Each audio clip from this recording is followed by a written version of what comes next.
Welcome on into another episode of the All Aussie Rules Football Podcast. This is episode 74 of season 2025. A very special episode coming your way today. It's the All Aussie Rules AFL 2025 Awards night. We're going to be going through all of the awards that we give out at the end of the season. So that's all coming up today. If you're new around here, we do 2 podcasts every single week. One on the men's episode, which is this one, the Monday episode each week, and then a Thursday episode each week focusing on the AFLW. So no matter what platform you're on, make sure you hit that follow or subscribe button. We go live on Spotify, YouTube, and Apple Podcasts. Thank you for being here. We're going to jump straight into the awards, basically. We've got about 10 or so to go through, so we're going to go through them all. We've got League MVP, Best Finals Player, Individual Outstanding Award, Rising Star, highest rated first year players by position, highest rated second year players by position, highest rated third year by position, and highest rated players by position in the AFL. And then we'll wrap it up with our All Aussie Rules AFL first team and second team. So that's all to come today in this episode. Don't forget to hit that like button, jump in the comments, let me know what you think of each of the award winners. And also don't forget to hit up all the social medias, All Aussie Rules everywhere. Plenty of content going up on all of those all the time. So go check them all out, All Aussie Rules. Let's jump into it. No more time to faff about. It's the 2025 League MVP Award. This uses our All Aussie Rules rating system. If you're new around here, we give top 5 players from every team based on our ratings. Votes every single game. The top winning team get 10, 8, 6, 4, and 2 for their top 5 players. The losing team get half of that, so 5, 4, 3, 2, and 1. All goes into the spreadsheet, and this is your leaderboard. Obviously, the more games your team wins, the more votes your team gets, the more chance you get to win it, but that is how it plays out. 2024 winner was Zach Butters from Port Adelaide with 131. He missed the start of the season this year, so his chances were a little bit diminished, but he still put in a good show, ends up in the top 10. But this year's winner, Matt Rao, on 126 from the Gold Coast Suns to go with his Brownlow medal that he won just a couple weeks ago. A fantastic season from Matty Rao, there's no doubt about it. He gets a lot of clearances, he gets a lot of tackles, he gets a lot of possessions. He is a very important player for the Gold Coast Suns and was a key reason, along with probably Noah Anderson, as to why they made the finals for their first time in club history this season. 126 votes and takes out the league MVP. Second place goes to Bailey Smith from the Geelong Cats Football Club in his first season as a Cat. Took no time acclimatising to his new club. Absolutely racked up the possessions all year long. Made it all the way to the grand final with the Cats. Fell one short of overall glory, but still a very, very good season. 118 votes. Worth noting, these votes do not include finals. The Outstanding Individual Award does include finals voting, but this is just home and away season for this one. Third place goes to Noah Anderson, the second Gold Coast Sun in the top 3. Those two did rack up the votes this year. 116 for Noah Anderson, third place. Fantastic season by the Gold Coast Suns captain. Fourth goes to Hugh McCluggage from Brisbane. His early season form was absolutely outstanding, as was his end of season finals form was very, very good. We'll get to finals votes in a moment when we do the best finals player. But spoiler alert, Hugh McCluggage was well and truly up on that leaderboard as well. Fifth place goes to Maxi Gawn with 112 votes from Melbourne. Maybe not as good as he was last season in terms of rating or maybe even votes. I can't remember exactly what he got last year, but he was certainly top 10 last year as well. Didn't have as much support this year from teammates, and I think that really shows. We'll get to the individual award later, but he did have an outstanding season compared to some of his teammates. Sixth place goes to Nick Dacos from Collingwood, 110 votes. Another really good season from him. I think at least 2 years in a row now in the top 10. of this award. A really, really good year from him again. Obviously, Collingwood making it all the way to the prelim.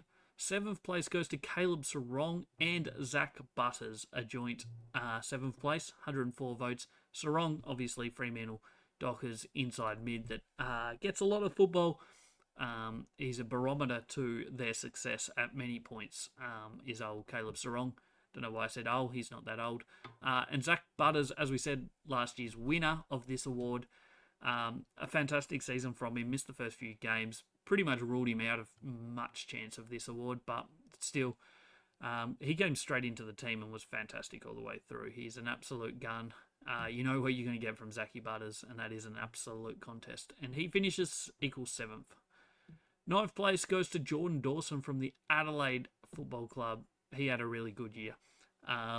His numbers aren't as big as some other players on this list in terms of disposals, but his impact and influence on a game certainly is as big as most. 103 votes, a fantastic season from him, and a crucial reason why they did skyrocket up the ladder this year. Obviously, the emergence of Riley Thilthorpe also did help that, but Jordan Dawson returning to best form this year after maybe last year not being quite at that level was really, really important. Equal 10th spot, Tom Green from the GWS Giants with 102 votes. Another player that you know what you're going to get, and that's an absolute contest from him. And Brodie Grundy also with 102 votes. He was in line for almost a chance to win it at one point. Obviously had that concussion with a few weeks to go, missed one game, and fell back to 10th in the end. But a fantastic season from him. That's your top 10, which is 11 players, obviously, with a tie in 10th. All of them, obviously, a fantastic season. Yeah, if you haven't been following along, like we do this week in, week out, the leaderboard and whatnot here at All Aussie Rules, so it's not a real surprise on who won, but it's just a sign of who's been important for each team so far this year. It's not, obviously, there's 9 midfielders and 2 ruckmen in this category. Like, it does favour midfielders and ruckmen because they're the ones around the ball the most. In an ideal world, I'd have a perfect system that rates every position perfectly across the ground, but it's just not realistic, I don't think. I'm always fine-tuning it, always trying to find better ways to do it, but at the moment, that's how it is. And, I mean, as a midfield group, that's a pretty solid midfield group. We'll move now on to best finals player. We use the exact same system as the MVP, obviously just for finals games though.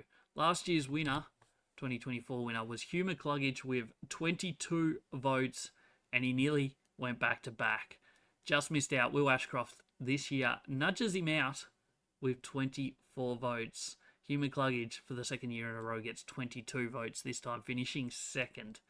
So the pair of Brisbane midfielders who absolutely had an incredibly good final series. They obviously played all 4 games again this year, like they did last year. Last year, obviously, winning all 4, this time losing that first one to Geelong. But Will Ashcroft, Hugh McCluggage were both outstanding all the way through the final series, as was Dane Zorko, Harris Andrews. They had a lot of really key contributors. Ashcroft and McCluggage were just the ones that got the votes out of it, really. But first and second for the Brisbane dynamic duo. Both big game performers this season and last season especially. So fantastic from them. Third place goes to John Newcomb. It's been well publicised how good of a finals player he had been across his first 4 finals, rating best on ground in all 4 of them. Wasn't the case in his third one, which was their loss to Geelong, but still was solid enough. I don't think he got into the top 5 in our rating system, but still a really, really good final series. From him, 18 votes sits him in third place.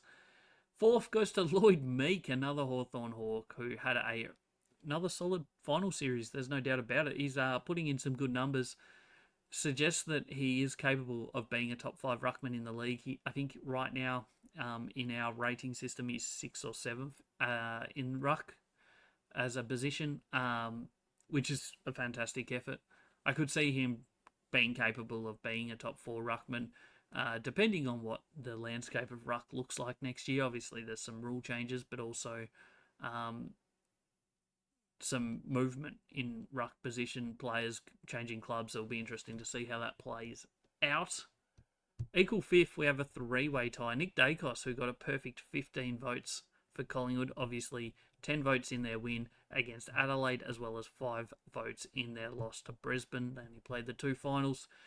So he got the 15 maximum votes, did Nick Dacos, in the finals for Collingwood. Max Holmes got 15 votes for the Cats. Their maximum must have been 25, 2 wins and a loss. Really, really good finals campaign. Really good campaign all round from Max Holmes. He's had a fantastic couple of seasons, and I think he's only going to go upwards from where he's at already. So another fantastic year from him. Dane Zorko, he equal fifth as well with 15 votes. Third Brisbane player on the list, which is crazy. Fourth would be Harris Andrews, but didn't quite make this list. A really good campaign from Dane Zorko, finals campaign-wise, but also generally throughout the whole season was usually reliable. Made a few mistakes here and there, as you do when you're a risk-taking half-back flanker, but no doubt about it, he was fantastic in season 2025. We're now going to move on to the Outstanding Individual Award. A little bit of premise about this one.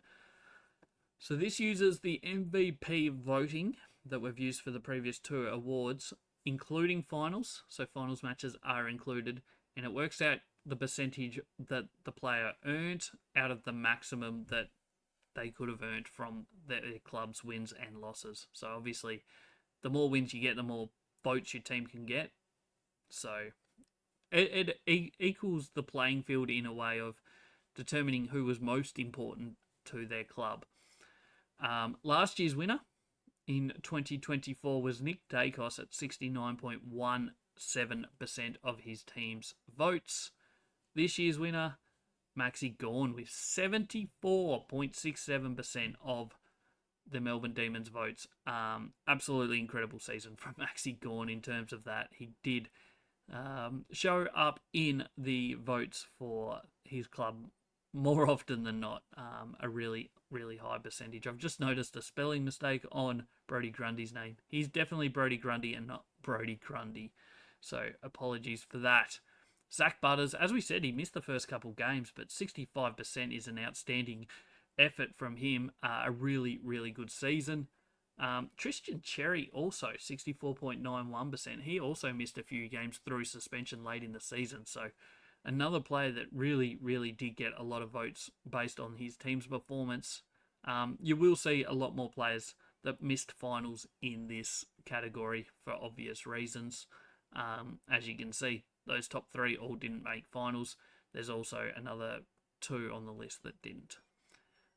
So Tristan Cherry, he actually ended up this season as the number 1 highest rated ruckman. We'll get to that shortly, but he did have a fantastic season.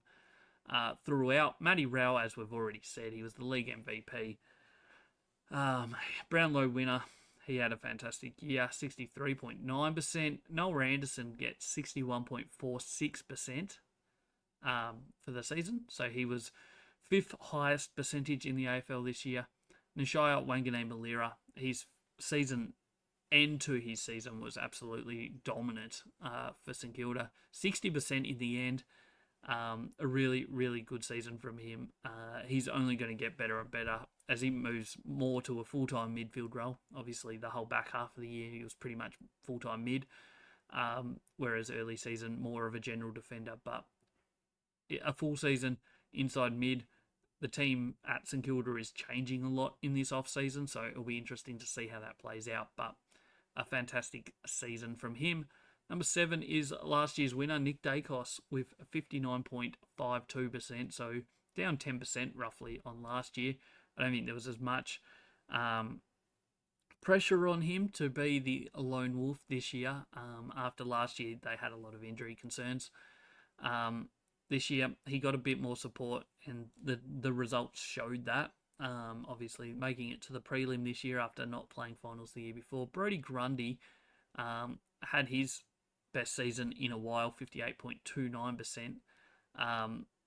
His best year since probably like 2019, I think it was, with Collingwood. So really, really good output from him. Ninth place is Hugh McCluggage, who was actually 57.85, not 27.85. Two typos on the one screen. Sorry for that. But outstanding season from him, and ends up the highest percentage for Brisbane, who go on and win a premiership. So really, really good from him.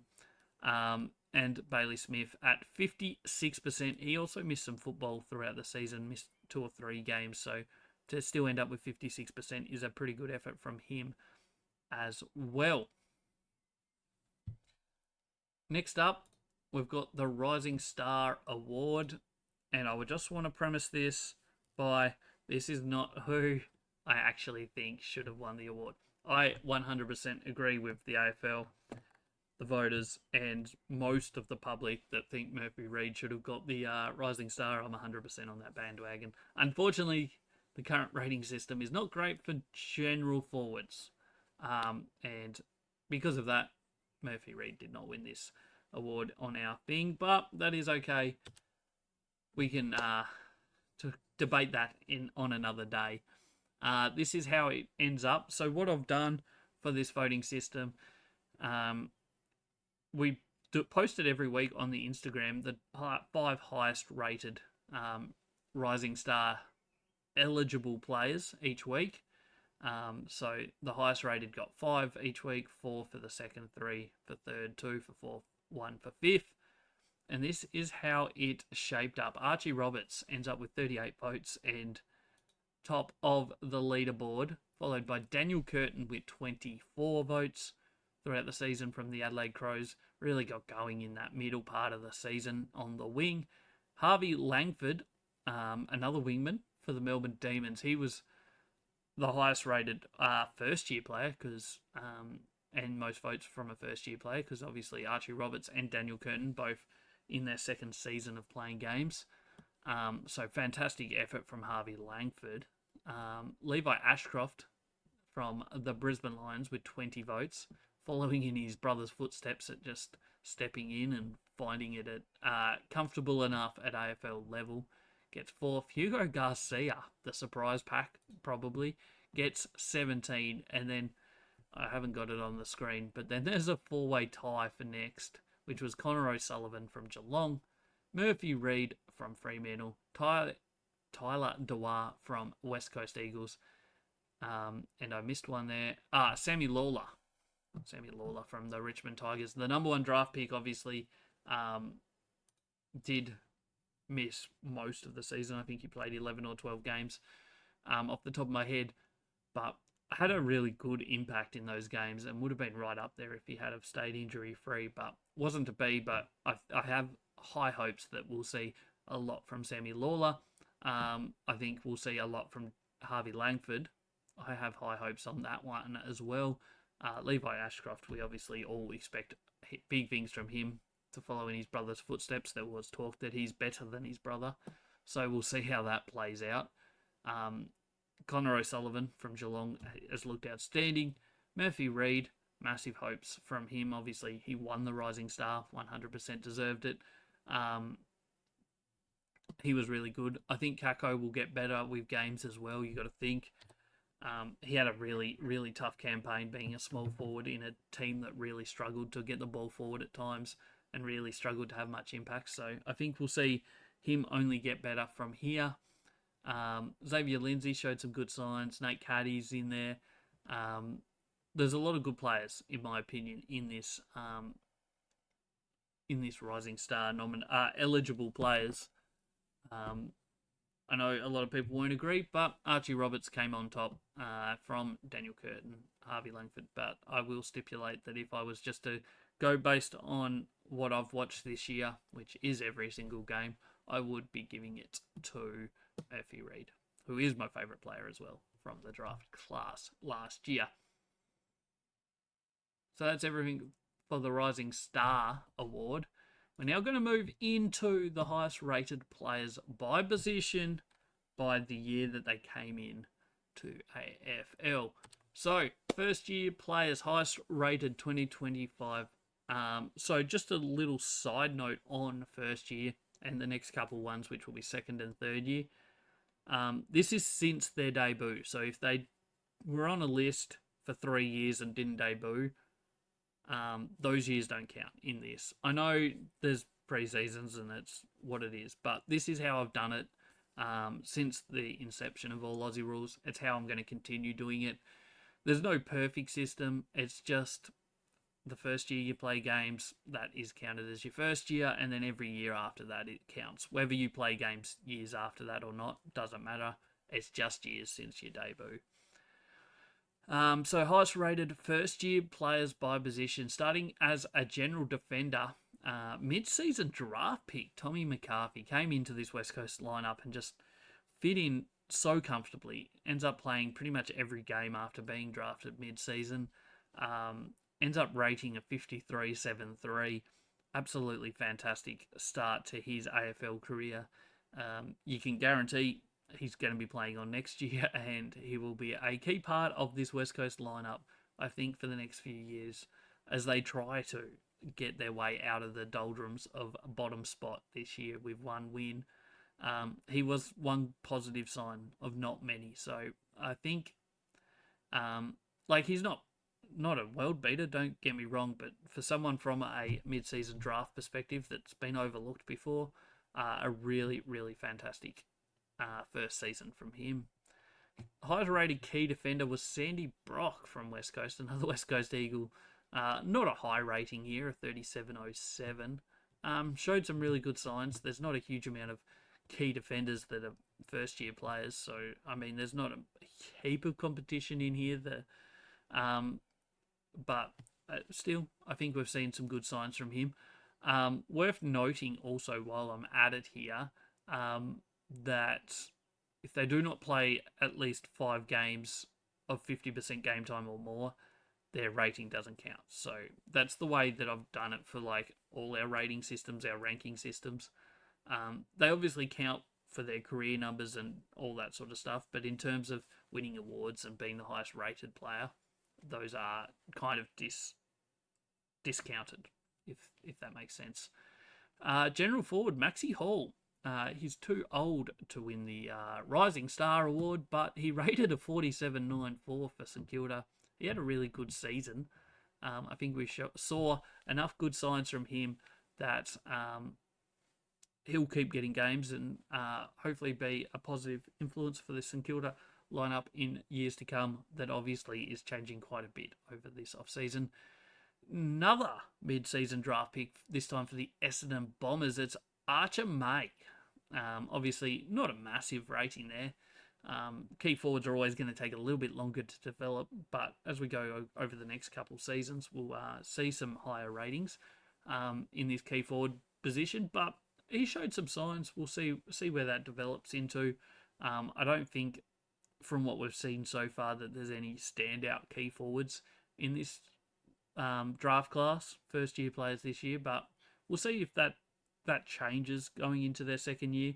You usually give them at least 2 or 3 seasons before you really know exactly what you've got. Some players like Logan Morris or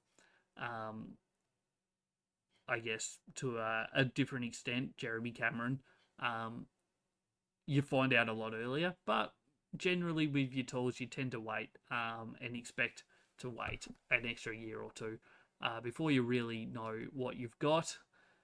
Inside midfielder, this was the only player that rated it as an inside midfielder as a first-year player, and that's Hugh Boxall from St Kilda. Not a massive rating when you consider that inside mids is the highest rating position on the ground.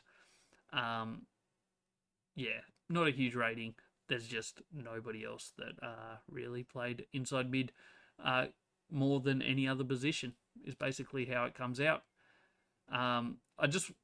I know I've gone past it, but back to the general forward where Max Hall was number 1.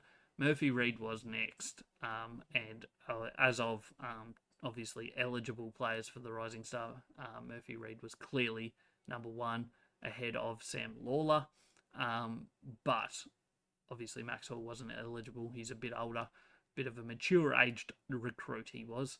Outside midfielder, as I said, I was really impressed with Harvey Langford this season.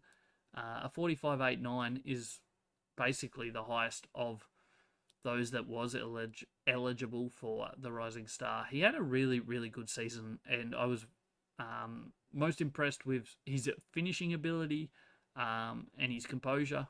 I think we'll see some really good things from him. It's going to be interesting with a potential clean out happening at Melbourne, what that entails for some of these younger players. But he has shown some really, really good signs so far in his first season. There was not one ruckman that played enough games to get a rating, so there's nobody in this category as a first-year player. Moving on to the best of the second-year players. So these are all the people that debuted in season 2024, and the highest-rated general defender from North Melbourne was Colby McKercher, 48.46. Comparatively, is lower than Tom McCarthy's rating for West Coast this season. I think he'll continue to develop, continue to grow, and we'll continue to see higher ratings from him. He certainly looks like somebody that's a good ball winner, good ball user. So I expect Colby McKercher to be a key member of this North Melbourne team for years to come. Highest rated key defender, obviously the hardest position as a young key player. Connor O'Sullivan was fantastic this year. There was talks about him as a Rising Star winner potentially this season at different points from different areas. But he showed some really good signs. I think he is someone that is going to be capable of being a top 5 key defender over the next 2-3 seasons. So keep an eye on him. We've seen enough from him that I would imagine potentially even next season he could take over as Geelong's number 1 key defender. This year he was their 3rd highest rated key defender. I would not be surprised to see him number 1 next season. Highest rated general forward is Sean Manor as a second year. Obviously, he was a mature pickup last season. He was fantastic in his first year last year. How he took so long to get picked up by an AFL team is crazy. But his ability around goals, ball winning ability, kicking goals, setting up goals is really, really, really quite high. 54.12 is an outstanding rating as a general forward. One of the best in the competition this season. I think he was 2nd or 3rd. I think I'm going to go with 3rd. I think Ryan Myers might have got him for 2nd. But a fantastic season from him, and continues to show really, really good signs. He is a mature age player, but in terms of second season in the AFL, absolutely huge. Next up is one of the most promising prospects that we've got on this list, and it's Logan Morris. What he's been able to do in his 2 seasons so far is absolutely sensational. There's no two ways about it. He's gone straight to their number 1 key forward at Brisbane, and this is a team that's gone back-to-back in premierships. So to be their number 1 key forward in your second season of a premiership team that's gone back-to-back is crazy good. The sky's the limit for this guy. Obviously, he's got big shoes to fill if he's to keep improving, but from everything we've seen, he looks like he's going to stand up to it. So, incredible start to his season, his career. Already a 2-time premiership player. Watch out for Logan Morris. He could well be the number 1 rated key forward over the next few years. Probably not just yet. He's probably got a couple more years before he will get there, but I wouldn't be surprised to see it sooner rather than later. Highest rated inside midfielder was Joel Frazier from the Western Bulldogs. Tough midfield to crack, the Bulldogs. Obviously, they have some absolute star players in there. Number 1 rated player in Bont. I've got Ed Richards, who's top 5 in ratings this year. Libba, who's been top 20 the last 2 seasons. Treloar, who didn't get out on the park all that much this year, but is also up there. And then Joel Frazier, who split his time between general forward and inside mid, ended up rated as an inside mid for the season. really good numbers from him. A 51-1 is pretty solid as like that 4-4-5 inside mid. He'll want more midfield time, which is going to be interesting to see how that plays out at the Bulldogs, because they also have other players that are trying to get more midfield time. Where that shapes out, I guess we'll see, but he certainly has shown some really, really good talent already in his career, just his second year this year. Highest rated outside midfielder this year, second year midfielder, outside midfielder, was Daniel Curtin from Adelaide. Really, really took off in his career. Around 6 or 7 for like a 7 or 8 week period was absolutely outstanding. A little bit of a slow start to the year and maybe not the best finish to the season, but overall a really good season from him. A bit of a mix of a player, can play a variety of roles. We'll see where that shapes up in the future for him, but a 45-8-4 is really quite good from him. In terms of ruckman, once again, just like the first year players, there was no one that actually played enough football as a ruckman this year to get a rating. Moving on to the third year players.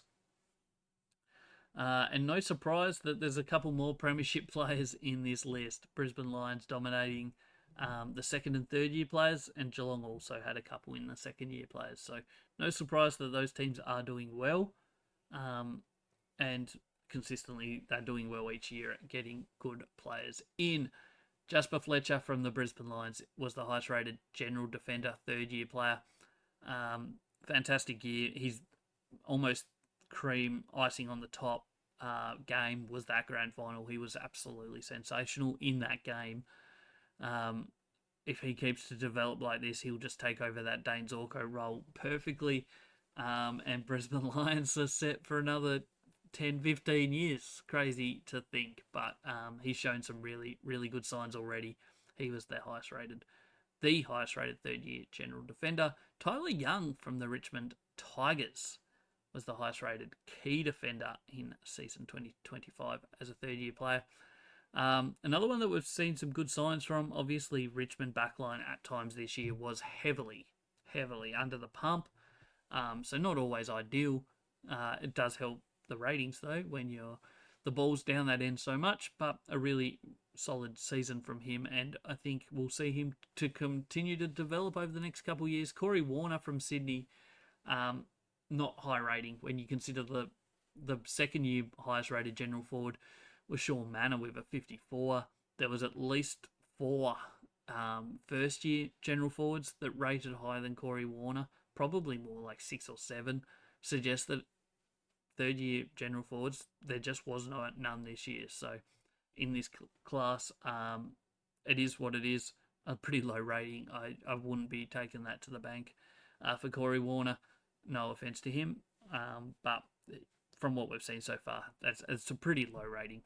Let's be honest. First year players, general forwards, there's at least a few of them around that 40 mark. So 30 isn't fantastic. Key forward is a bit different because it's a harder position to score well in, especially as a young player. Aaron Cadman was the highest with a 38.34. Obviously, number 1 draft pick from a few years ago. Pretty much the exact same rating as Logan Morris. Slightly ahead by 0.12 rating points per game. So if you're going to say that about Logan Morris, you've got to think that Aaron Cadman's basically on level peggings, even though he is a year ahead. So you would expect him to be a little bit ahead. But I still have high hopes that Aaron Cadman will be a player of the future as a key forward. We've got a lot of good young key forwards in this competition right now, I think, and him and Logan Morris are certainly signs of that. But there are also some lesser known names that are also up in that category. So we'll see how that shapes up over the next couple of years. Next up is inside midfielder Will Ashcroft, 2-time premiership player, 2-time Norm Smith medalist. Will Ashcroft, insane start to his career. 3 years in, he's already done an ACL, won 2 premierships and 2 Norm Smiths. The kid has talent. There's no doubt about it. He's a big game player. His rating is really quite high, 63.29, and just continues to grow. His finals rating is even higher than that. So watch out.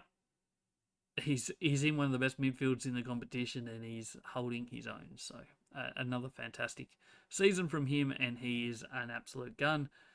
Highest rated outside midfielder as a third-year player was Ryan Marrick from West Coast. 47. That's quite high. Decent score as an outside midfielder. So some positive signs again for West Coast. They've got some good young players on their list. We'll see how that shapes up over the coming years. Obviously, a lot of water to go under the bridge at West Coast. A lot of players that they still need to probably bring in and develop this team before they are going to be competitive with, say, your top 8. But they do have some groundwork in there. Ruckman, there was only one in this category as well, and it was Dante Vicentini from Port Adelaide. Pretty low rating. Hasn't had much opportunity. We'll see if he's got what it takes to be a number one ruckman eventually. I don't think I've seen enough from him yet to make that call, but from what we've seen, that rating is very, very low.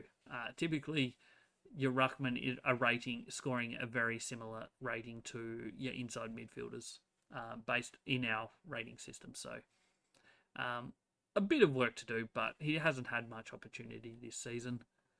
Okay, now we move to the highest rated players by position in the whole AFL, and we'll compare them kind of to last year's as well.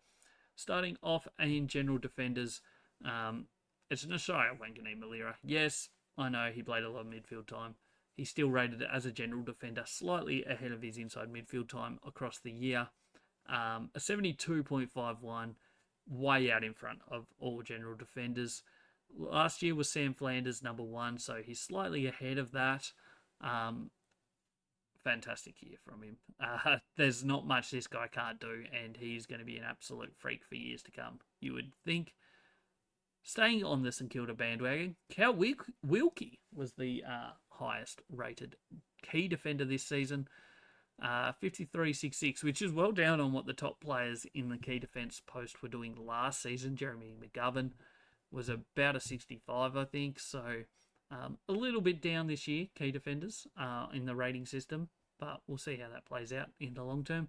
But Cal Wilkie, I think he was fantastic this season. I think it's important for St Kilda that they hold on to him. General forward, Nick Martin, 63.06, obviously missed a fair chunk of football. He did play a variety of roles while he was playing. I think he played 16 games, played a bit of wing. He was obviously a lot more forward this year than last year. I think he was rated as a general defender last year. So his numbers are a bit bigger than most general forwards because he's playing some wing, he's playing some inside mid. And last year's highest rated was Dylan Moore at a 58. So it is a bit up on that, but you kind of expect that because Nick Martin did play a variety of positions, but he was very, very good. Highest rated key forward, Sam Darcy, a 65.1. There was fears that he may have done his knee at one point this season. His rating does get boosted by the fact that he does get some ruck time, but he's an absolute freak. He's contested marking. He's so tall, you can't stop him. So he's potentially in for a really big future. If he can stay fit and healthy, he's going to be good for years to come. Another Bulldogs player, and it's Marcus Bontempelli. Even higher than last season. He was the number 1 rated player last year with a 79.21. This year, an 82.98. His numbers just kept going this season, every game. The longer the season went, the better he got. He obviously missed the start, the first 4 or 5 games through that calf injury that he got in the pre-season, but he just did not stop throughout the year after that and just was absolutely fantastic. Highest rated outside midfielder, no surprise here. He did miss the first half of the year, Errol Goulden, but when he came on, he was fantastic. A 64.02 is huge as an outside midfielder, plus 5 on anyone else. I think Jack Crisp might have been second. Obviously does play some inside midfield time, as does most outside midfielders. But overall, he rated as an outside mid and was very, very good at it again. Last year's highest rated was Massimo D'Ambrosio from Hawthorn with a 55.82. Highest rated ruckman this season was Tristan Cherry with a 77.39. topping Max Gawn, who obviously had it the previous couple seasons. Pretty much the exact same rating as Max Gawn had last year. A 77.13 was Max Gawn in 2024. Tristan Cherry, outstanding season from him, a 77.39. All that we have left to go now is our all AFL, all Aussie Rules first and second team of the year. We're going to go to the first team firstly, and we'll work our way through this lineup, and then we'll check out our second team. Don't forget to jump in the comments below. Let me know who I missed out on. Just a side note, this is basically all on ratings, our All Aussie Rules rating system. There's a couple exceptions that I made of players that I thought just had to be in the team. But yeah, this is basically using the rating system. So our full back line is Bailey Dale from the Bulldogs, Callum Wilkie from St Kilda, and Sam Taylor from the GWS Giants. So two key defenders, Wilkie and Sam Taylor, and Bailey Dale, the general defender. Your half-back line is Nashaya Wanganeen-Malira, obviously had to be in this team from St Kilda. Josh Worrell from Adelaide, I thought he was very unlucky not to be in the official All-Australian team in season 2025, but he does make the first team from All Aussie Rules. And Lockie Whitfield from the GWS Giants. Side note, before we do the next line, I do typically do outside midfielders. Errol Gordon did not play enough games to warrant selection into this team, and in my opinion, there was no others that deserved to be in the first team. So there are no outside midfielders here, but there will be two in the second team. So just a little side note, I've put our inside mids on the wing here. So Bailey Smith from Geelong, Ed Richards from the Western Bulldogs, and Hugh McCluggage from the Brisbane Lions are your wing centre line. Half forward line, Brian Myers from Geelong was absolutely fantastic this season. I think he ends up as the number one rated general forward in the competition that played more than 16, 17 games. Obviously, Nick Martin didn't quite play enough to get in this team. I went with the line of about 18 to 19 matches minimum to make this team. And if you only played 19 or 18 games, your rating got deducted a little bit because of that. So Brian Myers, Jeremy Cameron, obviously the Coleman medalist, has to be in this team. He was fantastic. And Toby Green on the other half-forward flank, another outstanding season from him. Full forward line, Jamie Elliott ends up kicking 60 goals in the season.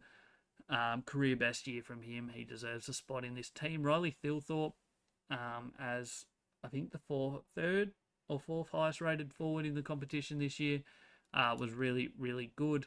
And Jack Gunston, he just kicked that many goals that he has to make this team in the end. Fantastic effort from him this season. Probably his best season, arguably first ever 70-goal season. Might have even been his first. Yeah, anyway, first 70-goal season, so fantastic effort. Ruckman, we went with Tristan Cherry from North Melbourne. He was the highest rated Ruckman in the competition in our system this year, so he was great. And then the all Gold Coast midfield here in Matt Rowell and the Noah Anderson dynamic duo. They did everything this year together. Matt Rowell run the Brownlow, got all the accolades, but Noah Anderson a bit unlucky, I think, in a lot of ways, to be even slightly considered as the second fiddle. Obviously, a lot of people did expect him to do better in the Brownlow than Matt Rowell, which I can see. However, the umpires do tend to like Matt Rowell over the years in the Brownlow voting. Interchange lineup, we've gone with two midfielders, a defender and a general forward. Bontempelli from the Bulldogs was the highest rated player this year. He did miss some games, but he was just that good that he had to make this team. And Zach Butters from Port Adelaide is the other midfielder. Also missed a few games, but he was fantastic this year. And then Jack Sinclair from St Kilda as that spare general defender. Had a really, really good year. I think he might have even been second highest general defender. And Sean Manor from Geelong, a fantastic year from him in his second year in the AFL. So fantastic from him. Moving on to the second team. As we said, we've got some outside mids on here, but other than that, it's pretty much the same strategy of selecting. It's just the next in line.